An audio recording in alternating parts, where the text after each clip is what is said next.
Landscaping आणि याचं design केलं ते, त्याचबरोबर उद्यान विकसित करणारे आनंद पाटील आणि एक विजय, कोण होता विजय आपला, विजय पाटील. केदार तर शेवटी घेतो त्याचं नाव. केदारने खरं म्हणजे मेहनत केली आहे आणि एक खूप इथं त्याला चॅलेंज स्वीकारून त्यांनी हे उद्यान विकसित केलं. त्याबद्दल केदार पाटील याचं मनापासून मी अभिनंदन करतो. आता मी केलंय, तुम्ही जाऊन घरी करा. आणि असे अधिकारी खऱ्या अर्थाने जर आपल्याला लाभले तर या ठाण्याचा कायापालट व्हायला वेळ लागणार नाही.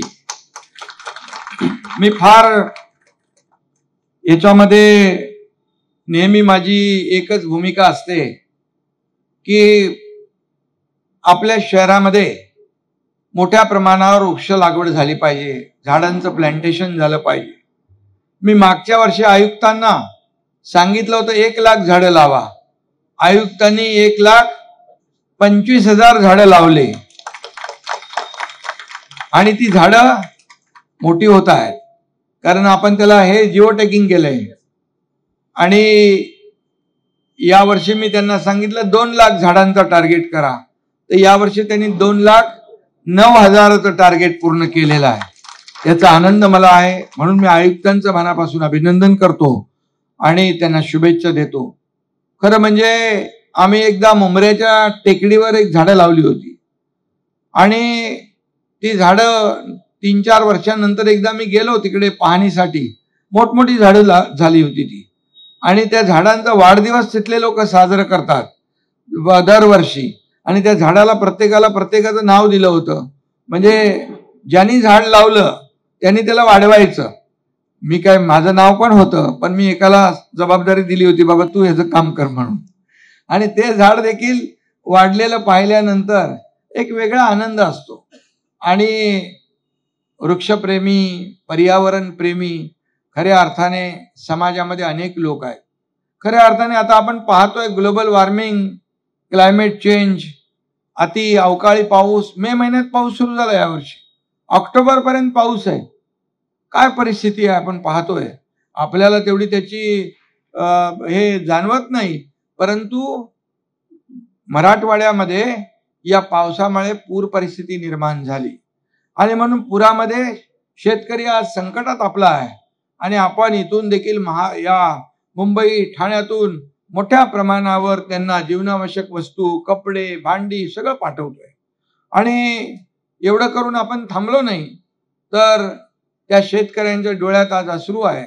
पूर परिस्थिती आहे, त्यांच्या घरामध्ये त्यांची जमीन वाहून गेली आहे, घरांची पडझड झाली आहे, पशुधन वाहून गेलंय. आणि म्हणून मी दसरा मेळाव्यात सांगितलं होतं की शेतकऱ्यांची दिवाळी आम्ही काळी होऊ देणार नाही. आणि त्याप्रमाणे आपल्या सरकारने 32,000 कोटीचं मोठं पॅकेज तयार केलं.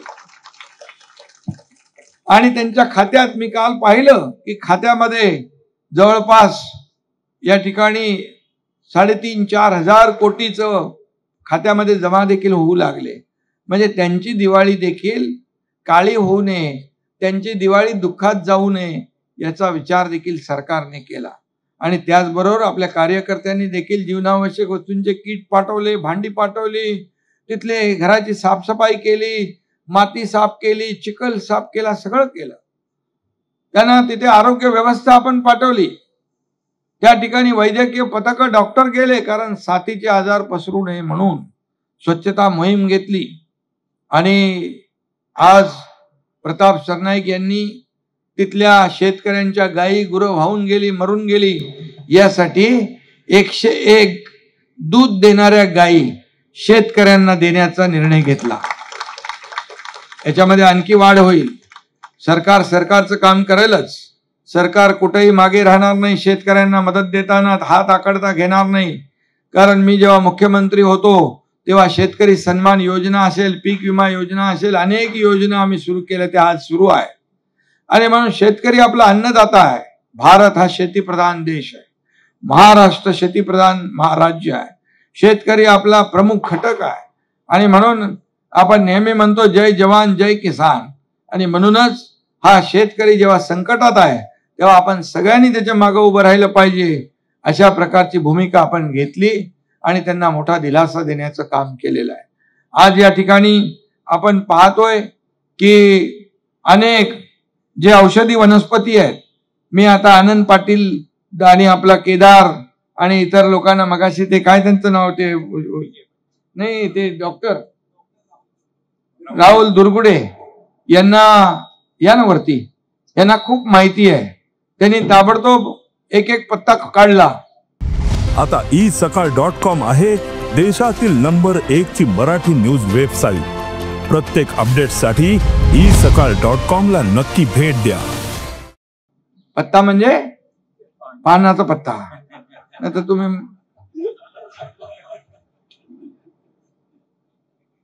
इथं काय धचा मा करायला वेळ लागत नाही. आणि एक एक पान काढलं आणि त्याची चव चाखायला दिली. ताबडतोब एक पान खाल्लं तर शुगर कमी होते, डायबिटीज कमी होते. या ठिकाणी मूत्रपिंडाचा आजार असेल, किडनीचा, त्याच्यावर आजार आहे, उपाय आहे. आणखी काय काय दाखवलं, कॅन्सरवर देखील आजारावर उपाय आहे. असे अनेक जे काय आजार आहेत दुर्धर, त्यासाठी देखील इथं या ठिकाणी हे एक प्रकार तर झालंच आहे, पण विविध आजारांवर उपचार करणार हे मोठा दवाखाना आहे, दवाखाना. आणि म्हणून इथं आल्यानंतर जे काही वातावरण आपण पाहतो, बाहेरचं थोडं हिट बघा आणि या गार्डन मध्ये आतमध्ये या, तुम्हाला जर लगेच फरक जाणवेल आणि ताबडतोब टेम्परेचर कमी येईल. आणि वडाची झाडं 70-70, 100-100 वर्षापूर्वीची आहेत. या वडातून किती मोठा ऑक्सिजन मिळतोय आपल्याला. आणि म्हणून खऱ्या अर्थाने या ठिकाणी फेरफटका मारला. 500 मीटरचा आपला ट्रेल बनवलाय नॅचरल. या ठिकाणी आपण आल्यानंतर खूप लोकांना याच्यामध्ये शारीरिक जे काही आजार असतील ते नुसत्या या ऑक्सिजन पार्क मध्ये फिरल्यामुळे दूर होऊ शकतील, अशा प्रकारचं नियोजन इथं केलेलं आहे. आणि ऑक्सिजन देणारे वडाचं, पिंपळाचं झाड आहे, बांबू देखील आपण लावलेले आहेत. बांबू किती आहेत? 500 बांबू नाही, जास्ती लागतील बांबू अजून, कारण बांबू देखील ऑक्सिजन ऑक्सिजन देणारा बांबू आहे. अदरवाईज काय घेऊ नका तुम्ही. त्यामुळे बांबू तर सगळीकडेच लागतो. आणि काही लोक मस्ती करतात, त्यांना देखील थोडं बांबू आपल्याला तोही वापरायला लागतो. पण सगळ्यात महत्वाचं म्हणजे बांबू, या बांबूला आपण मोदी साहेबांनी बांबू हे बास नाही, बांबू हे घास आहे असं म्हटल्यानंतर त्यातल्या सगळ्या अटी शर्ती निघून गेल्या. आता काही परवानग्या बांबूला लागत नाही. आणि बांबू पासून एवढे मोठे बाय प्रॉडक्ट होतात. आता आपण रत्नागिरीचं एअरपोर्ट जे आहे हे बांबूचं करतोय. बांबूवर रत्नागिरीचं एअरपोर्ट करतोय. बँगलोरचं एअरपोर्ट बांबूमुळे झालेलं आहे, बांबूवर झालेलं आहे. आणि म्हणून या बांबू मोठ्या प्रमाणावर लागवड या महाराष्ट्रामध्ये करतोय आपण. त्याला मोठं सबसिडी देतोय. बांबूमुळे इथेनॉल तयार होतं, बांबूमुळे ऑक्सिजन ज्यादा येतं, कार्बन डायऑक्साईड ज्यादा ऑब्झॉर्ब करतो आपण. आणि या ठिकाणी आता आम्ही परवाच सरकारने बांबूला उद्योगाचा दर्जा दिलेला आहे, उद्योगाचा, इंडस्ट्रीचा. आणि त्यामुळे हे बाय प्रॉडक्ट जे आहेत याच्यामध्ये आपल्याला मोठ्या प्रमाणावर करता येतील. आयुक्त महोदय, म्हणून आपण तिकडे एक बांबू लागवड केली होती वरती रामनगरला. वेगवेगळ्या प्रकारचे बांबू पाहिले आपण. एक मला केदारने दाखवला, कुठे गेला केदार, तो मोठा 25 फुटाचा बांबू होता, भीमा बांबू. त्याचा एक बांबू इन्शुरन्स निघाल्यासारखा आहे. म्हणजे अशा प्रकारचं आपण लोकांना प्रमोट केलं पाहिजे. मी या लोकांना सांगितलंय, आमच्या गावाकडे या, आपण गट शेती करू, शेतकऱ्यांना एकत्र घेऊ आणि अशा प्रकारचे मेडिसिनल प्लांट लावू, लागवड करू, त्याचं प्रोसेसिंग तिकडेच करू आणि त्या ठिकाणी फिनिश प्रॉडक्ट पण काढू, जेणेकरून ताबडतोब लोकांना मोठा दिलासा मिळेल. आणि म्हणून पर्यावरण आपलं राखलंच पाहिजे आपण. आणि आपण आपलं एक अर्बन फॉरेस्ट केलं ना आपण तिकडे कावेसरला, आणि तुमच्या गायमुखला केलं आपण, लोकमान्य नगरला आपण केलं urban forest. Nagla बंदरला urban forest केलंय. म्हणजे शहरामध्ये फॉरेस्ट ही संकल्पना आम्ही मांडली होती त्यावेळेस, आणि ती संकल्पना या तुमच्या या ऑक्सिजन पार्कमुळे प्रत्यक्षात या ठिकाणी आपल्याला पाहायला मिळते. अशा प्रकारचे जिथं जिथं मोकळ्या जागा आहेत, काही जागा आपल्याला मुलांना खेळण्यासाठी ठेवल्या पाहिजे. वनाच्या फॉरेस्टच्या जमिनीवर देखील 50,000 रोपं आपण लागवड करू. केली मग भरपूर झाले बांबू, फुल ऑक्सिजन ऑक्सिजन ऑक्सिजन. आणि त्यामुळे मला आनंद आहे की जेव्हा मी वरून जेव्हा इथून कुठे बाहेर जात असतो दौऱ्यावर, हेलिकॉप्टरने पाहतो जेव्हा, तर हिरवगार दिसतं वरून, एक मनाला समाधान वाटतं. बाजूला येऊरचं डोंगर आहे, आपल्याकडे तलावांचं शहर आहे, आपण तलाव पुनर्जीवित करतोय. कारण ही ठाणे ही तलावाची ओळख, तलावाचं शहर आहे, तलाव ही ठाण्याची ओळख आहे. आणि म्हणून तुम्हाला मी आठवण सांगतो की आम्ही जोगीला मार्केटच्या बाजूला जे तलाव होतं, ते तलाव लोकांनी बुजवून टाकलं होतं. त्याच्यावर 250-300 झोपड्या बांधल्या होत्या, पण आम्ही त्या 250-300 लोकांना तिथून काढलं, त्यांचं पुनर्वसन केलं, आणि पुन्हा तो तलाव जसा आहे तसा आम्ही तयार केला. हे देशातलं जगातलं पहिलं उदाहरण असेल. आणि म्हणून तलावाचं संवर्धन देखील आपण करतोय. एकदा तर आनंद दिघे साहेब असताना मासुंदा तलाव गाळाने, मातीने, चिखलाने भरला होता, आणि सगळं पाणी काढलं. आणि दिघे साहेब म्हणाले की आता हे तलाव, मासुंदा तलाव आपल्याला साफ करायचं आहे, स्वच्छ. मला वाटलं साफ म्हणजे काय, त्याच्यामध्ये काय आपलं एरिएशन वगैरे करून काय करू. ते म्हणाले नाही नाही, पूर्ण खोदून माती काढायची ह्याच्यातली. पण आनंद दिघे साहेबांनी एकदा मनावर घेतलं की कुठलं कठीण काम राहूच शकत नाही, आणि ते नेहमी चॅलेंज स्वीकारायचे. आणि मासुंदा तलाव आयुक्त महोदय पूर्ण पाणी काढून ट्रकच्या ट्रक, हजारो ट्रक माती काढली, आणि आज मासुंदा तलावाची खोली वाढली, आणि त्या ठिकाणी पाण्याची साठवण क्षमता वाढली. म्हणून तुम्हाला आता मे महिन्यात देखील तलाव तुडुंब दिसतो. आणि म्हणून हे आपण सगळीकडे केलं पाहिजे. जेवढे तलाव आहेत हे उन्हाळ्यामध्ये, मे महिन्यामध्ये जेव्हा कमी होतं पाणी आटतात, तेव्हा पूर्णपणे त्याचं ड्रेजिंग केलं पाहिजे, आणि ते खोदलं पाहिजे, त्याची साठवण क्षमता वाढवली पाहिजे. तुम्हाला 12 महिने त्याच्यामध्ये पाणी दिसेल, आणि लोकांना देखील त्याचा आनंद घेता येईल. आणि म्हणून मी आजच्या या नक्षत्र उद्यानाचा मगाशी उल्लेख केला. त्याला देखील आपण पैसे काहीतरी किती दिले, त्याला देखील 4 कोटी आपण नक्षत्र उद्यान कळव्याला, त्याचंही उद्यान रेडी झालेलं आहे. त्याचंही म्हणजे एक एक कन्सेप्ट घेऊन या ठिकाणी आपण करतो. या ठिकाणी देखील हाच कन्सेप्ट होता. म्हणून याला देखील मी आयुक्तांना सांगितलं, पैसे इथे कमी पडणार नाहीत, कारण हा नागरिकांच्या जिव्हाळ्याशी निगडीत प्रश्न आहे. कोविडमध्ये आपण पाहिलं की अशी थोडी थोडी झाडं लावायची आणि त्याच्यामध्ये जाऊन लोक बसायचे ऑक्सिजन घ्यायला. आज अशा प्रकारचे ऑक्सिजन पार्क जे आहेत असे निर्माण झाले, तर कोविडचा थांगपत्ता म्हणजे कोविड कधीच आपल्याकडे येऊ शकत नाही. तसा आम्ही त्याला पळवून लावला. जसा मी मुख्यमंत्री झालो कोविडला पळवला, बोले याचा आता लाड नको पळायला. आणि म्हणून तुम्हाला एवढंच सांगतो आयुक्त महोदय, अशा प्रकारची उद्यानं जेवढी आपल्याला विकसित करता येतील तेवढी आपण विकसित करा, आणि लोकांना मोठ्या प्रमाणावर यामध्ये दिलासा देण्याचं काम आपल्याला करायचंय. बाजूला फॉरेस्ट आपल्याला लागून आहे, त्या ठिकाणी देखील मोठ्या प्रमाणावर आपल्याला लागवड करता येईल, आणि त्याचा बेनिफिट देखील आपल्या ठाणेकरांना होईल. आणि म्हणून आपण जे रस्ता रुंदीकरणामध्ये चंद्रशेखर असताना जी झाडं काढली त्यांना पुनर्रोपण केलं आणि ती झाडं जगली, हा देखील एक मोठा विषय आहे.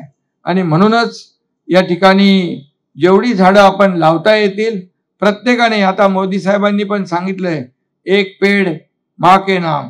आता प्रत्येक शाळेतल्या विद्यार्थ्यांनी, आयुक्त महोदय तुम्ही आपल्या महापालिकेच्या शाळांच्या विद्यार्थ्यांना 2 तरी झाडं लावायला सांगा.